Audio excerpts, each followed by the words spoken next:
सभी भक्तों को श्री शिवाय नमस्तुभ्यम। हर हर महादेव।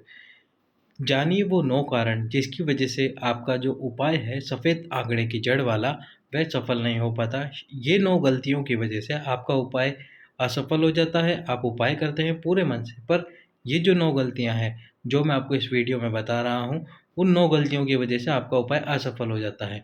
तो यदि कोई भी एक गलती 9 में से आपसे हुई है तो उस गलती को सुधारिए और आगे से ध्यान रखिए ये 9 गलतियाँ आपसे ना हो, ताकि आपका उपाय सफल हो। सबसे पहले आपको उपाय के बारे में बता देते हैं।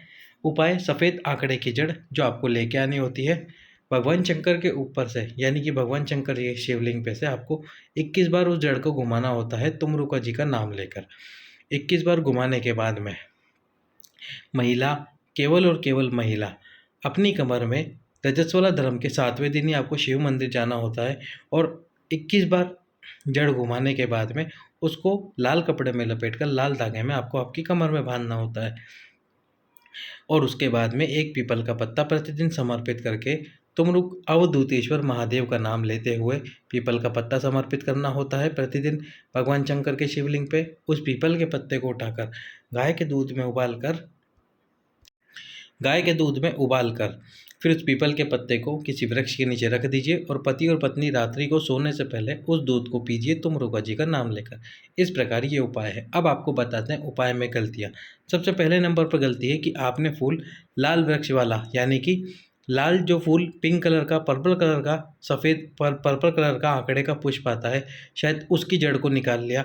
आपने पुष्प देखा नहीं, आपको ध्यान नहीं रहा और आपने पर्पल कलर के आंकड़े की जड़ का पर्पल कलर के आंकड़े की जड़ निकाल ली, उसका उपाय कर लिया और वह उपाय सफल नहीं हो पाया। आप पहले एक बार पुष्प चेक कर लीजिए कि उसमें कहीं ना कहीं पे पुष्प आ रहा होगा, आपको पुष्प दिखेगा जो कि सफ़ेद पुष्प हो, जो आप स्क्रीन पर देख रहे हैं ये पुष्प हो। तो ये पुष्प जो होगा इसकी जड़ को आपको लेना है और जड़ को अपनी कमर पे बांधना है, जैसा आपको वीडियो में और उपाय में बताया गया है। दूसरा कारण, जो कि महिला स्वयं वो जड़ लेने नहीं गई, अपने किसी परिचित से उस जड़ को मंगवा लिया और आपने जड़ को मंगवा के, या किसी परिचित के घर में वृक्ष लग रहा हो वहाँ से आपने उस जड़ को मंगवाया और उपाय कर लिया। यदि आपने ऐसा किया है तो ये भी गलती है। जड़ को आपको स्वयं लेने जाना होता है, साथ ही साथ में उपाय भी स्वयं करना होता है। अब तीसरा कारण, जड़ आप अकेले ही लेने चली गई। आपके किसी परिचित के घर पे या रिश्तेदार के घर पे पेड़ था, आपने उनसे नहीं मंगवाया वो पेड़ और जड़, बल्कि आप अकेले ही लेने चली गई। यदि इस उपाय में महिला को, माता को, बहन को अकेले नहीं जाना है जड़ लेने। यदि गलती से चली गई हैं तो क्षमा मांग सकते हैं आप महादेव से। आप अपने पति के साथ जाइए, अपने पति के साथ जाकर पति और पत्नी दोनों बड़े प्रेम भाव से वृक्ष को प्रणाम करके उस जड़ को लेकर आइए। चौथा कारण, हो सकता है कि आपने जड़ बांधी हो, लेकिन वो जिस पौधे की जड़ बांधी हो वो पौधा अभी केवल गमले में ही लगा हुआ हो, केवल छोटा सा ही पौधा हो जो कि ज़मीन में ना लगा हुआ हो। आपने नर्सरी से या कहीं और से उस पौधे को ख़रीद लिया, गमले में लगा लिया और वह पौधा बड़ा नहीं हुआ। उसके पहले ही आपने उसको काम में ले लिया, उसकी जड़ को निकाल के उसकी जड़ को कमर में बांध लिया। तो ये भी एक गलती है। इस गलती से भी आपको बचना चाहिए, ऐसा नहीं करना चाहिए। यदि आप किसी वृक्ष की जड़ निकालेंगे और वो वृक्ष भी कौन सा हो, एटलीस्ट आपकी हाइट के बराबर हो या आपकी हाइट से बड़ा हो। जैसे ये आपकी हाइट है तो इसके बराबर का वृक्ष हो, इसके बराबर का वृक्ष आप ढूंढेंगे सफ़ेद आंकड़े का तो आपको मिलेगा ज़रूर। और इससे थोड़ी आपकी, यानी कि हाइट से थोड़ा बड़ा हो तो बहुत अच्छा रहेगा। उसकी आपको जड़ निकालनी है और उसकी जड़ काम में लेनी है। पांचवा कारण ये हो सकता है कि आप जड़ पति के साथ लेकर आ गई, लेकिन आपने एक गलती ये कर दी कि आपके पति आपके साथ शिव मंदिर में नहीं जा पाए और आप अकेले ही ये उपाय करके आ गई। शिव जी के सम्मुख में जाकर, शिव जी के सम्मुख में आपने अकेले उपाय किया। तो आपको ये उपाय अकेले नहीं करना, कैसे न तैसे अपने पति को राजी कीजिए। यदि पति इन बातों को ना माने तो आप एक काम कर सकते हैं, बोले आप कुछ मत कीजिए, बस मेरे साथ शिव मंदिर में खड़े रहिए, जब मैं जड़ लेने जाऊं तो मेरे साथ जड़ लेने के लिए चल लीजिए, आप कुछ मत करना।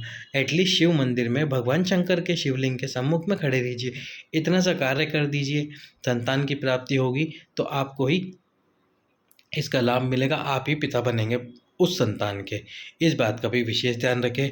छठा, जड़ आपने बांध दी आपकी कमर में, आपने सारी चीज़ सही करी, आपने जड़ को अपनी कमर में बांध लिया। कमर में बांधने के बाद में क्या किया, आपने मूली का धागा लिया और वो मूली का धागा एक बार ही अपनी कमर पर लपेटा।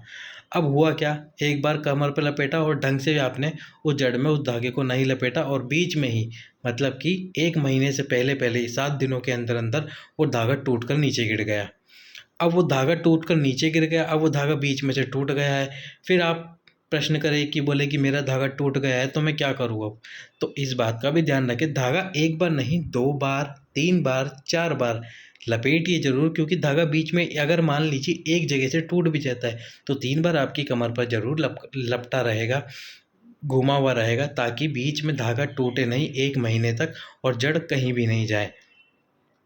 8वां कारण, आपने क्या करा, धागा भी कमर पे सही से बांधा, लेकिन जड़ को 1 महीने पहले ही अपने घर पर लाकर रख लिया। आपका पीरियड आया नहीं और आपने 1 महीने पहले ही अपने घर पर जड़ को लाकर रख लिया।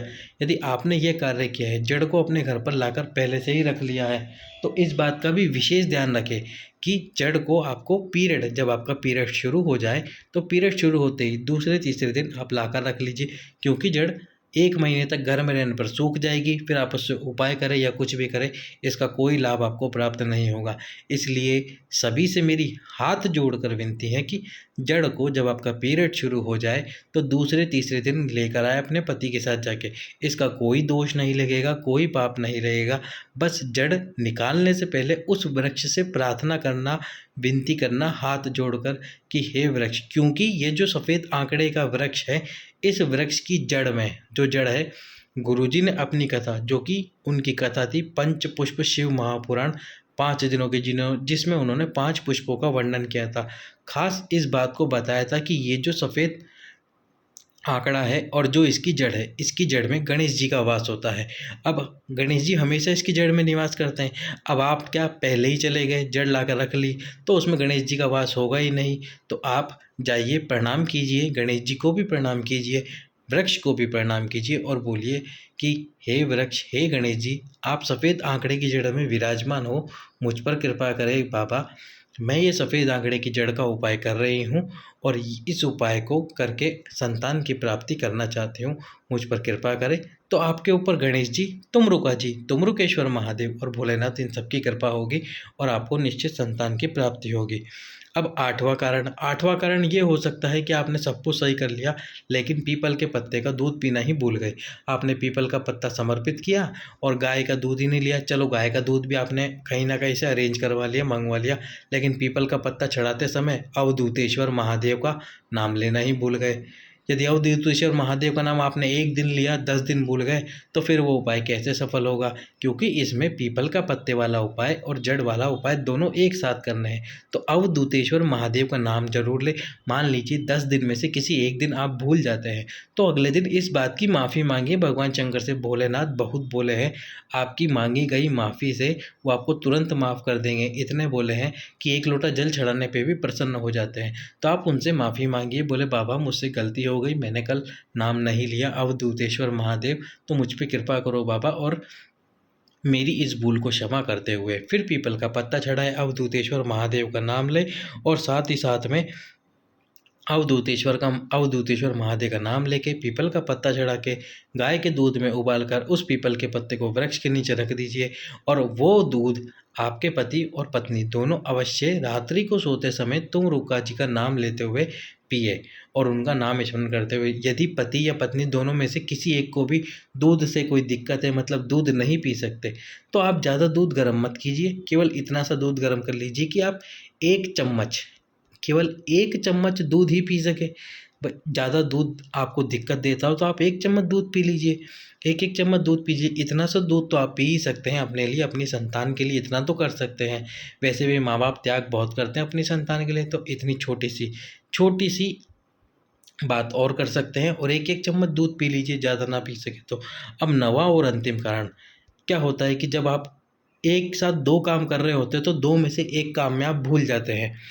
होता ये है कि जैसे कि आप 21 बार शिवलिंग पे से तुमरुका जी का नाम लेके जड़ घुमा रहे हो। अब आपको ये पूरे शिवलिंग पे से जड़ घुमानी है। अब आपको ये भी याद रखना है कि इसको 21 बार घुमाना है, साथ में तुमरुका जी का नाम भी लेना है।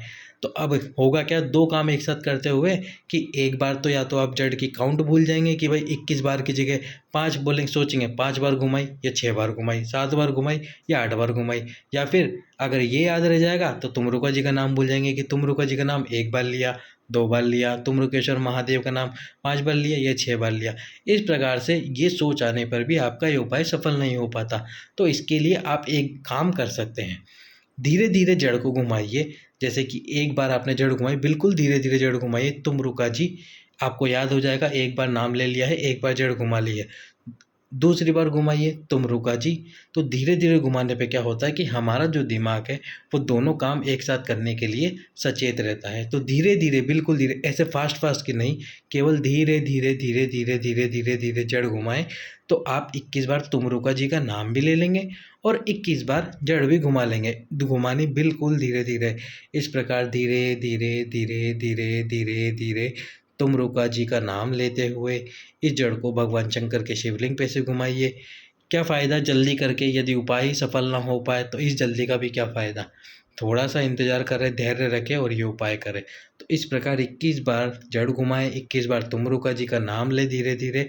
या मान लीजिए कि आपको, आपके साथ दिक्कत होती है, आप 21 बार नहीं ले पाते, तो 21 बार जड़ घुमाइए और केवल एक बार तुमरुका जी का नाम लीजिए। बस एक बार बोल लीजिए, तुमरुका जी, तुमरुकेश्वर महादेव। ऐसा आप करेंगे तो आपका ये उपाय भी सफल होगा, क्योंकि भाव आपका शुद्ध है और आप संतान की कामना के लिए उपाय कर रहे हैं। तो यदि इन 9 कारणों से, 9 में से एक भी कारण आपसे मेल खाता है और आपसे ये गलती हुई है, तो इस गलती को भोलेनाथ के सम्मुख में क्षमा मांगकर फिर से ये उपाय कीजिए। बाबा आपकी गोद अवश्य ही भरेगा।